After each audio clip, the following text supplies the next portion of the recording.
भाइयों जय श्री राम। मैं अनुपम वाजपेयी, एडवोकेट, राष्ट्रीय अध्यक्ष नव हिंदू सभा। भाइयों, इस समय चर्चा चल रही है, वह बिल की चर्चा चल रही है। लेकिन पूर्व मैंने अभी 2 दिन पहले कहा था कि समाजवादी पार्टी के राष्ट्रीय अध्यक्ष जी श्री बड़े भाई अखिलेश यादव जी बार बार कह रहे हैं, अपने बयानों में कहते हैं कि महाराष्ट्र के ब्राह्मणों ने छत्रपति शिवाजी का राज्याभिषेक नहीं किया क्योंकि वो पिछड़ी जात के थे। और ये बात कहते हैं छत्रपति शिवाजी यादव जात के थे। इन दो बातों का उत्तर देने के लिए मैंने आपसे कहा था मैं लाइव आऊंगा।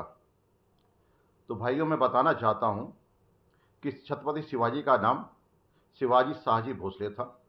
उनके पिताजी का नाम शाहजी राज भोसले था, वो जात के कुर्मी थे। और उनकी माताजी का नाम, जो ये कह रहे कि यादव थे, उनकी माताजी का नाम जीजाबाई जादव था, जो कि सिंदखेड़ राजा के प्रमुख थे लखुजीराव जाधव जी, उनकी बेटी थी।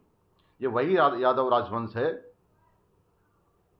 जो देवगिरी के शासक थे रामदेव यादव जी, जिनके बारे में मेरे एक मित्र थे, मुझसे एक दिन बहस कर रहे थे। उनका एक मेडिकल स्टोर भी है, यादव जात के हैं वो मित्र है। बात कर रहे थे कि मुसलमानों से कभी यादवों का कोई विवाद नहीं हुआ। तो मैंने उन्हें बताया अभी तो हो ही रहे हैं विवाद। उस समय कन्नौज जिले में एक विवाद चल रहा था, हुआ था। उन्होंने हमसे कहा, मैंने बताया ये तो चल ही रहा है, आप कभी देवगिरी के शासक रामदेव यादव के बारे में पढ़ना।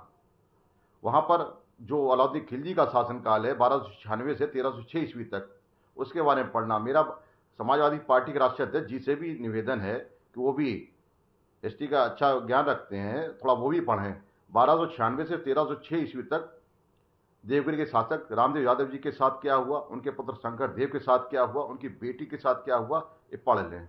और वो जो कहते हैं, बात कह रहे थे, तो ये तो जात साबित हो जाती है क्योंकि माता की तरफ से वो यादव थे और पिता की तरफ से कुर्मी थे। दूसरी बात, वो बात कह रहे हैं कि महाराष्ट्र के ब्राह्मणों ने उनका राज्याभिषेक नहीं किया क्योंकि वो पिछड़ी जात से आते थे। तो पहली बात, जो अपना धर्म है सनातन धर्म में ब्राह्मण क्षत्रिय वैश्य शूद्र जातियां बताई गई हैं। पिछड़ी जात का कोई कॉन्सेप्ट नहीं था। पिछड़ी जात का कॉन्सेप्ट लाने के लिए में अंग्रेजों का बहुत बड़ा योगदान है। उन्होंने कहा किस प्रकार से जाति विद्वेष पैदा किया जाए, किस प्रकार से समाज को विघटन किया जाए, इसीलिए वो लेकर आए पिछड़ा पिछड़ा शब्द। और शायद संभवतः 1928 में उस समय के बॉम्बे के गवर्नर थे, उन्होंने एक स्टार्ट नाम के ब्रिटिश अधिकारी की अध्यक्षता में पिछड़ों के लिए कमेटी गठित की और पिछड़ा शब्द की उत्पत्ति की।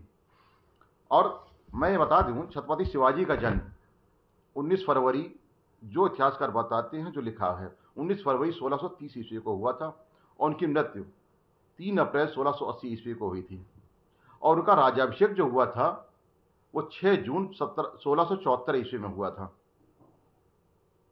उस समय उनके जब इसका राज्याभिषेक हुआ था, उससे पहले से उनके साथ कवि भूषण जी थे। कवि भूषण जी के पिताजी का नाम रत्नाकर त्रिपाठी था, जात के ब्राह्मण थे।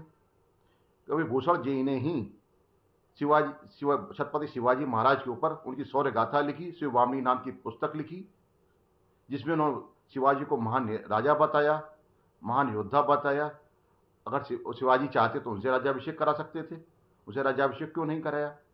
दूसरी बात, वहां पर इसके बाद बताना हूं, परमानंद निवेशकर, जिन्होंने शिवाजी के कहने पर शिव भारत नाम की पुस्तक लिखी, जिसमें उन्होंने शिवाजी का की जीवनी लिखी है, शिवाजी का चित्रण किया है, शिवाजी की शौर्य गाथा लिखी है, उनसे करा लेते। और उनके जो आध्यात्मिक गुरु थे, भाई मैं अखिलेश जी बताना चाहता हूं, ये 2 आदमी के अलावा तीसरे व्यक्ति और थे, समर्थ गुरु रामदास जी, जो उनके आध्यात्मिक गुरु थे शिवाजी के, जिन्होंने हिंदवी स्वराज की प्रेरणा दी उन्हें, उनसे करा लेते। उनकी मृत्यु 1681 ईस्वी में हुई, उन्हीं के आसपास, जब शिवाजी की मृत्यु हुई उन्हीं के आसपास। शिवाजी की मृत्यु 50 वर्ष की आयु में हुई थी लगभग, और उनकी 73 वर्ष की आयु में हुई थी समर्थ गुरु रामदास की।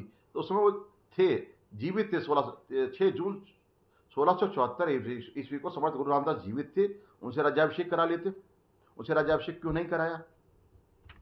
आप इस चीज को, हर बात को, किसी बात को दोषी करके घुमा फिरा के आप ब्राह्मणों को दोषी बता देते हैं। कन्नौज का ब्राह्मण आपको वोट देता है, आपके साथ खड़ा रहता, बहुत बड़ी संख्या में रहता है आपके साथ में, आप बजाय उनके मानने के उनका जातीय अपमान करते रहते हैं, बार बार ऐसा हुआ हुआ हर बात को उन्हें दोषी बताते रहते हैं।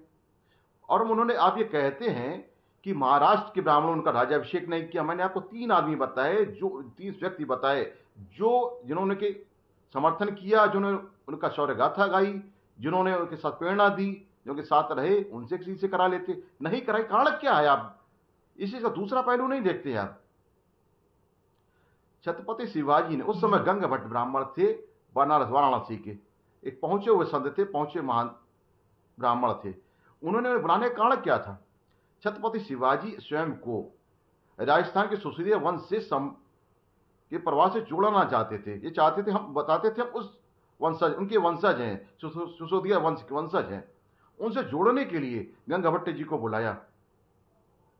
गंग भट्ट जी को जब उन्होंने बुलाया, मैं बता दूं, आप इस चीज की आप जानकारी भी कर लें इतिहास में। जब उन्होंने गंग भट्ट जी को बुलाया तो गंग भट्ट जी ने दावा किया कि छत्रपति शिवाजी राजस्थान के सुसोदिया वंश के वंशज हैं, उस वंश से आते हैं, इसलिए उन्होंने किया। वो कहते पैर के अंगूठे से किया। आप एक बात बताइए, जब शिवाजी महाराज जो कहेंगे, उस समय ब्राह्मणों को लोग सम्मान इसलिए करते थे, इसलिए नहीं करते थे कि लोग कहते सम्मान करो, फिर ब्राह्मण समाज को देता था कुछ, इसलिए लोग उनका सम्मान करते थे। ये उन्होंने ऐसा किया, वैसा किया, ये किया, वो किया। और उन्होंने जब कहा होगा, एक राजा है जो कहेगा तो उसके बात माननी पड़ेगी, ये किया, वो किया। तो मैं बताना चाहता हूं, गंग भट्ट जी को बुलाने का कारण क्या था? उनके दरबार में, उनके शासन काल में बहुत से बड़ी संख्या में चित्पावन ब्राह्मण सेना में थे। वो चाहते थे किसी से करा लेते। अगर आप अपना राज्याभिषेक कराना चाहें तो आप साथ हजारों लाखों की संख्या में ब्राह्मण आपके साथ, आप किसी से कहेंगे, आप रोज कहते हैं कि हम पिछड़े हैं, हम बैकवर्ड हैं, हमारा ये शोषण हो रहा है, वो शोषण हो रहा है, आप सब तमाम आपकी गाड़ी में ब्राह्मण लोग चलते हैं। आप अगर उसे राज्याभिषेक के लिए कहें, कोई भी कार्य के लिए कहें, क्या मना कर देंगे? आप किसी पूजा के लिए कहें, क्या ब्राह्मण मना कर देंगे? मेरा निवेदन है, और सभी लोगों से निवेदन है कि भैया आप वो कुछ भी कहें, कोई भी टिप्पणी करें तो जानकारी करें। आप ब्राह्मणों पर सीधे सीधे आक्षेप लगाते हैं, पूरे हर चीज का दोषी ब्राह्मण है। आप लोग भी कुछ करिए। मैं ज्यादा बात नहीं करूंगा। जय हिंद, भारत माता की जय, वंदे मातरम। जय हिंद।